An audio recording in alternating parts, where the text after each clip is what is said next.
Hey everyone, welcome back to all our YouTube viewers and audio listeners on Spotify, Apple Podcasts, or wherever you're tuning in from. So glad that you're here. And if this is your first time joining us, then welcome. I think you've picked a really good one to start with.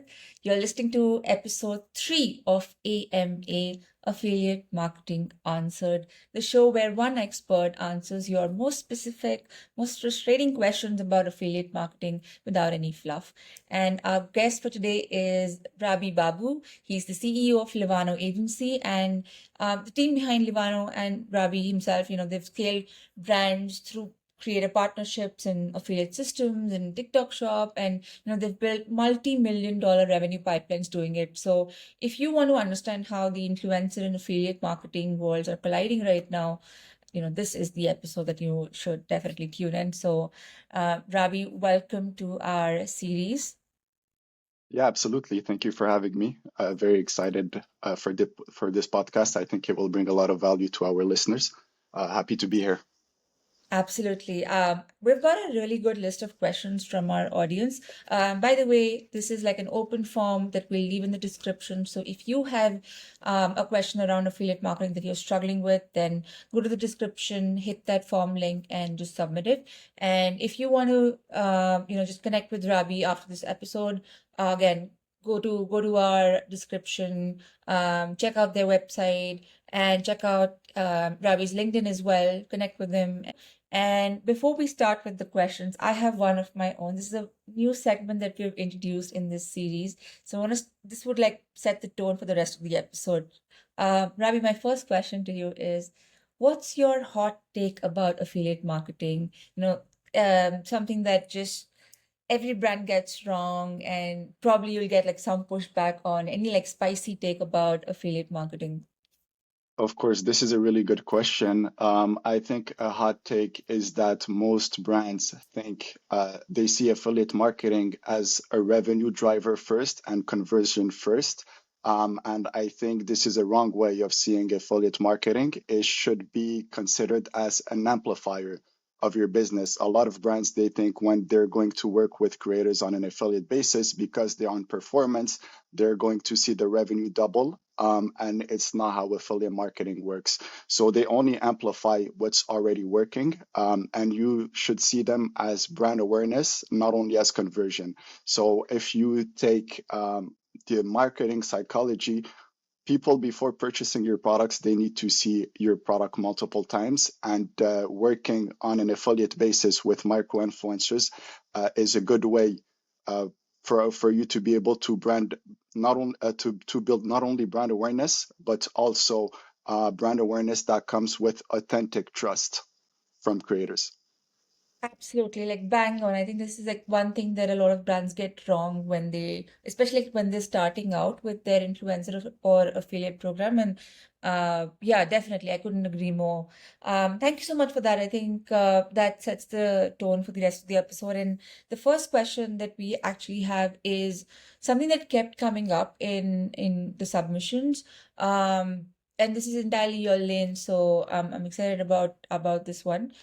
The first question that we have is, this brand has never touched TikTok shop, and everyone keeps telling them that they're leaving money on the table, but they haven't even figured out like a regular affiliate program yet. So the question is, where do they start, and does it even make sense to go there before they've sorted out their fundamentals, or do you think that TikTok shop can be just like part of getting started? It doesn't have to be like a separate channel altogether. How would you approach it for like a well, not newly launched brand, but like somebody who hasn't done affiliate before? I think TikTok Shop is a great way to start your affiliate program. You don't have to be doing it on your DTC website to get on TikTok Shop. The difference between TikTok Shop and your DTC affiliates is that everything goes 20 times quicker on TikTok Shop. So you've got a platform where the affiliate center is on TikTok Shop. Everything is centralized. So it goes 20 times quicker than trying to run an affiliate program on your DTC. And I think it's a good way to start as well because you're going to get a grip of what type of creators are performing, and you can just use the data that you're gathering from TikTok Shop into your DTC, and it will really helps on that point. Understood. Just to go a little deeper on this one, and this was like a second question from another brand. So this one has actually jumped in and into like affiliate marketing, and they posted a creator's post. They got a ton of views, but no sales. So the Mhm. question was that the organic affiliate content actually performed better than the one that they boosted with like some paid budget behind it. So is TikTok Shop just a views machine, or is there something wrong in this approach? Yeah, this is a question that comes up very often. A lot of brands are seeing a lot of views, but they're not seeing that many conversion. Well, first of all, I want to say the way that you should see TikTok Shop is not only as a conversion channel, it's a whole marketing ecosystem for your brand. So what TikTok Shop really is, it's entertainment that leads to discovery, that leads to conversion across all of your sales channel. So if we look, for example, at the halo effect of TikTok Shop, a lot of people like to jump from TikTok Shop to another channel, for example, like Amazon, maybe read some more reviews on there. And you know how it goes on Amazon. People have Prime delivery, they've got their credit card saved up on there. So a lot of sales that you would have made on TikTok Shop will slip to your other channels. So that's one. Another thing as well that you should also really be focusing on when you do TikTok Shop is creating a lot of bottom of funnel content. So when you work with these affiliates, a lot of them will create a lot of top of funnel, but if there's not a clear call to action, not scarcity, it won't be performing on the TikTok Shop with like GMV max campaigns of TikTok Shop. So it's really important to focus on the call to action and scarcity. And if you have a strong offer, it will convert on TikTok Shop as well. Amazing. Yeah, absolutely. So there is this brand in the cooking niche that we worked with. In the first 6 months of working with them, we were able to achieve 60 million views. And what this did is it brought a lot of halo effect to her other sales channels, not just TikTok Shop. So we saw a ton of sales improve on their Amazon, on their retail sales as well. And what we did with this brand is we identified what was going viral for her brand specifically. So if we take the virality of TikTok Shop and we analyze, usually videos that go viral, they don't go viral randomly. There is a framework that the algorithm likes to push. And for us as an agency, what we did is we identified that framework that worked for our client. And then we worked closely with creators to reproduce that kind of content that was going viral over and over again. So it's really finding the virality side and then amplifying it with the creators that we have in the community. Absolutely. That's an amazing story. And this brings me to my next question, which is about getting that deal structure right. So when you're collaborating with an affiliate or an influencer, the pitch, the offer, everything has to make sense for the campaign to work, for the collaboration to work. So, and this one is also like particularly about budget, which a lot of people like hesitate to talk about money and Mhm. like how much budget it takes Yeah. to run a campaign. So the question was that there's a creator that this brand is looking to work with around 300,000 followers on their Instagram, and the creator wanted a $4,000 flat fee before they even considered posting for this brand. So, and Mhm. of course, like from the brand's point of view, there is skepticism around paying that amount, before knowing that, okay, will it convert or not? So, how do they have this conversation without just losing this influencer, this creator altogether? So this is a really good question. Well, first of all, paying $4,000 for a creator, it's important to know that nowadays you can just get 100 creatives out of that budget with micro influencers. And the way that the algorithm works at the moment on platforms like TikTok and Instagram, everything is hyper personalized. So even though it's a small creator, the reach can be insane in terms of just working with micro influencers. So you shouldn't be scared of the economics and trying to negotiate a deal with a creator that has $300,000. If it doesn't make sense for your brand with the economics and the influencer is not open to having something that is more going to be centered around performance, then you can just switch and go with other creators, and you could see even better results. So I would recommend reaching out to that creator, maybe offering him an incentive, so a commission. You don't have to pay him on an affiliate basis. You can pay per CPM, and this would like give an incentive for that creator to perform as well. But paying $4,000 for a single reel, it's going to be very difficult to see a return on investment on that side. So I would really suggest looking maybe at micro influencer partnerships rather than just these bigger influencers. They're starting to perform even better. And the fact that micro influencer partnerships are growing, it's also making bigger influencers negotiate their prices down. So we are able to see better results on that side in terms of paying creators a fee that makes more sense than $4,000 for a single post. That makes sense. I think just like a follow-up on that, on the same lines of collaborating better with creators, there's another Mhm. brand who wrote in and said they want to start running ads, using their best affiliate content because that is something that as an advice floats around on the internet. So uh, their affiliates are nervous about this whitelisting concept. So, Mhm. first of all, would you recommend a similar approach? Do you think they should put ad budget behind their best performing content? And if yes, then how do you get the creator comfortable with it? What is like a fair structure um, to, so that both sides feel like this is a fair deal? So I know these were like a lot of questions in one, but we No, can no, take it one by of one. course. Of course.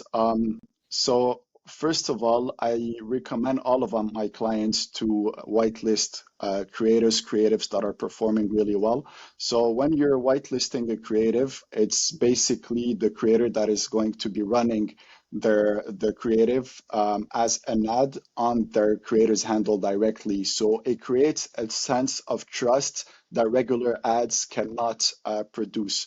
So we always recommend doing whitelisting, and in terms of having a structure that makes sense for both sides, you can either pay them a flat fee to get the rights of all rights of the creative and being able to run that directly via their handle, or you can negotiate a kind of performance structure. So basically, you can do something like a percentage of the ad spend. So let's say your Facebook ads are spending $2,000 a day.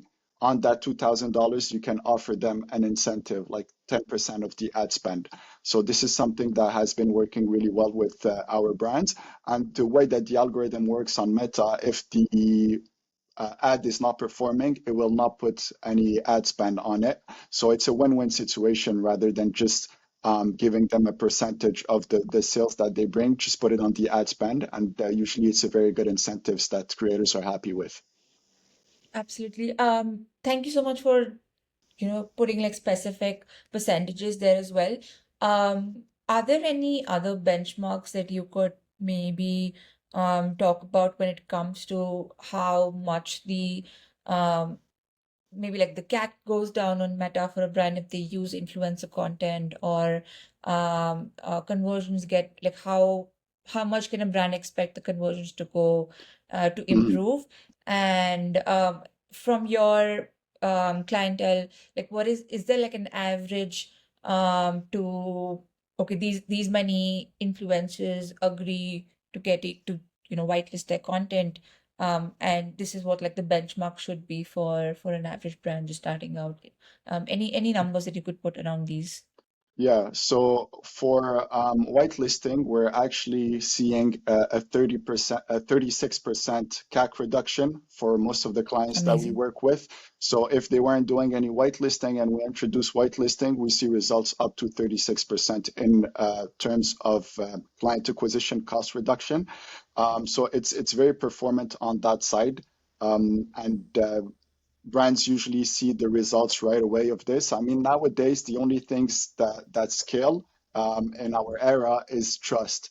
And these creators, they're able with their whitelisted content to be able to bring some trust that otherwise the brand wouldn't have. And yeah, in terms of people agreeing to do some whitelisting, it really depends on the type of brand that we're working with. There is bigger brands, they don't even have to negotiate a structure or a deal where they pay the creators. They're happy to do it for free. So it really depends, and you have to find out. But if you do pay the creator and you do make a deal that makes sense for both sides, they will be very happy to whitelist their creative. It's business for them as well. So yeah, so I would just recommend reaching out to the creators, offer them an incentive. Obviously, like they've put some effort behind that creative, so offer something that makes sense as well for both sides, and you'll be able to see some results from there. And if creators see results also on their side, they'll be happy to work with you on a long-term basis.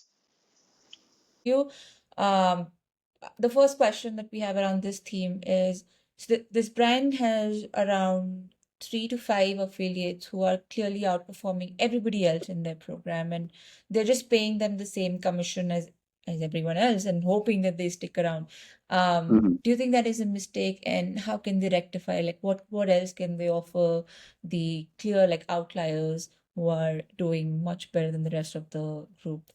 I do think that this is a mistake because if you're only paying them commission, you're not ensuring content output on a regular basis. So basically, the creator will create some content whenever he feels like it.